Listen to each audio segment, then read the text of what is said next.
Hello, ഇന്ന് water മെട്രോയിൽ കയറാൻ വേണ്ടിയിട്ടോ വന്നിട്ടുള്ളത്. നല്ല ക്യൂ ആയിരുന്നു. അപ്പോൾ ഞങ്ങൾ കുറേ നേരമായി അവിടെ ഇരിക്കുന്നു. കണ്ടോ എന്തോരം ക്യൂ, എനിക്ക് കണ്ടിട്ട് തന്നെ ക്ഷീണമായി. ഇനി കുറേ സമയം ഒരു 1 അവർക്ക് കഴിഞ്ഞിട്ട് മെട്രോ ട്രെയിൻ വരുള്ളൂ. വാട്ടർ മെട്രോ ആയതുകൊണ്ട് തന്നെ ഞാൻ ഭയങ്കര എക്സൈറ്റഡാണ് എങ്ങനെയാണ്. അപ്പോൾ ഇതാ നമ്മൾ പോകാൻ വേണ്ടി റെഡി ആയിക്കാണ്. ബട്ട് നമ്മൾ വീണ്ടും ചതിച്ചു. നമ്മളവിടെ ഇരിക്കണം വീണ്ടും, എന്നാലും നമുക്ക് അങ്ങോട്ടേക്കൊക്കെ കയറാൻ പറ്റുള്ളൂ. വാട്ടർ മെട്രോ നല്ല രസമാണ്. പോലീസ് ഓഫീസേഴ്സൊക്കെ ഉണ്ട്. അത് ഇത്ര ലിമിറ്റ് വെച്ച ആൾക്കാരെ കയറ്റുള്ളൂ. അപ്പോൾ ഞാനും അമ്മയും കൂടെ എപ്പോഴും ഇരുന്ന് വീഡിയോ ചെയ്യണം. എനിക്ക് അമ്മയുടെ കൂടെ പോകാനായിട്ട് ഏറ്റവും കൂടുതൽ ഇഷ്ടം. അനിയത്തി അച്ഛൻ്റെ കൂടെ എനിക്ക് എപ്പോഴും നല്ല ഒച്ചയും ബഹളമൊക്കെ ആട്ടോ. പിന്നെ അനിയത്തി കാത്ത് നിൽക്കുന്നു. അവൾക്കൊന്നും അറിയത്തില്ല.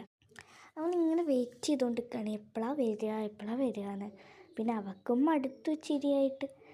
ഞങ്ങളും ഇരുന്ന് മടുത്തു കേട്ടോ. ഞാൻ, അച്ചച്ചൻ, അമ്മമ്മ, പിന്നെ അച്ഛൻ, അമ്മ, അനിയത്തി. ഞങ്ങൾ ഒരു 5 പേരായിട്ടാണ് പോകുന്നത്. 5 അല്ല 6 പേരുണ്ട്. 6 പേരായിട്ടാണ് പോകുന്നത്. അപ്പോൾ വേഗം നടന്ന് കയറണം. നല്ല ഭംഗിയായിട്ട് ഇവിടെയൊക്കെ കാണാനായിട്ട് എനിക്ക് ഭയങ്കര ഇഷ്ടപ്പെട്ടു. എന്ത് ക്യൂട്ട്. പിന്നെ അപ്പോഴേക്കും വാട്ടർ മെട്രോയിലേക്ക് കയറി. ഇനി എൻ്റെ ഉള്ളിൽ പോയിട്ടുള്ള സംഭവമാണ്. ഫുൾ AC ആണ്. ഭയങ്കര തണുപ്പാട്ടോ. നമ്മൾ ഫോർട്ട് കൊച്ചിയിലേക്കാണ് പോകുന്നത്. അതുകൊണ്ട് തന്നെ നമ്മൾ ഡ്രസ്സൊക്കെ ഇട്ടിരുന്നു. പിന്നെ അമ്മയുടെ എൻ്റെയൊക്കെ വീഡിയോ ഒക്കെ എടുത്തു. പിന്നെ കുറേ നേരം അവിടെ വായി നോക്കിയിരുന്ന്, വേറെ പണിയൊന്നുമില്ലല്ലോ. പിന്നെ അവിടുത്തെ ഷോപ്പിങ്സൊക്കെ കഴിഞ്ഞു. പിന്നെ നമ്മൾ സാധാരണ ബോട്ടിൽ കയറി തിരിച്ചു പോകാൻ വിചാരിച്ചു. കുറേ ഐറ്റംസ് വാങ്ങിച്ചിട്ടുണ്ട് കേട്ടോ. എനിക്ക് ഭയങ്കര ഇഷ്ടപ്പെട്ട ഒരുപാട് ഐറ്റംസ് വാങ്ങിച്ചിട്ടുണ്ട്. പിന്നെ ഇവിടുത്തെ ഓരോരോ ഫോട്ടോസൊക്കെ എടുത്ത് അവിടെ ഇരിക്കണം. ഒരുപാട് ടൈമുണ്ട്. ഇതൊക്കെയാണ് ഇവിടെ വെച്ചിട്ടുള്ള ഫോട്ടോ. ഇത് ശരിക്കും സ്റ്റേഷനാട്ടോ, റെയിൽവേ സ്റ്റേഷൻ പോലെ തന്നെ ഈ ബോട്ട് പോകുന്ന സ്ഥലം. ഇത് ജൂതന്മാരെന്തോ കെട്ടിയതെന്ന് പറയുന്നത്. പിന്നെ ഇവിടെ ഒരു വാതിലുണ്ട്, ഇതെന്താ സംഭവം എന്നറിയില്ല. അതുകൊണ്ട് ഞാൻ അതിനകത്ത് വേറെ പണിയാനൊന്നും പോയി.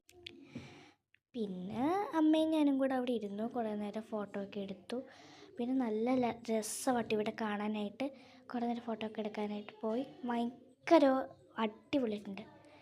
ഇനി എന്നാൽ ചിലപ്പോൾ വീട്ടിൽ പോയിട്ട് കാണാം. വേറെ പണിയൊന്നുമില്ലല്ലോ. അപ്പോൾ ബൈ, സീ യു. അപ്പോൾ ബൈ.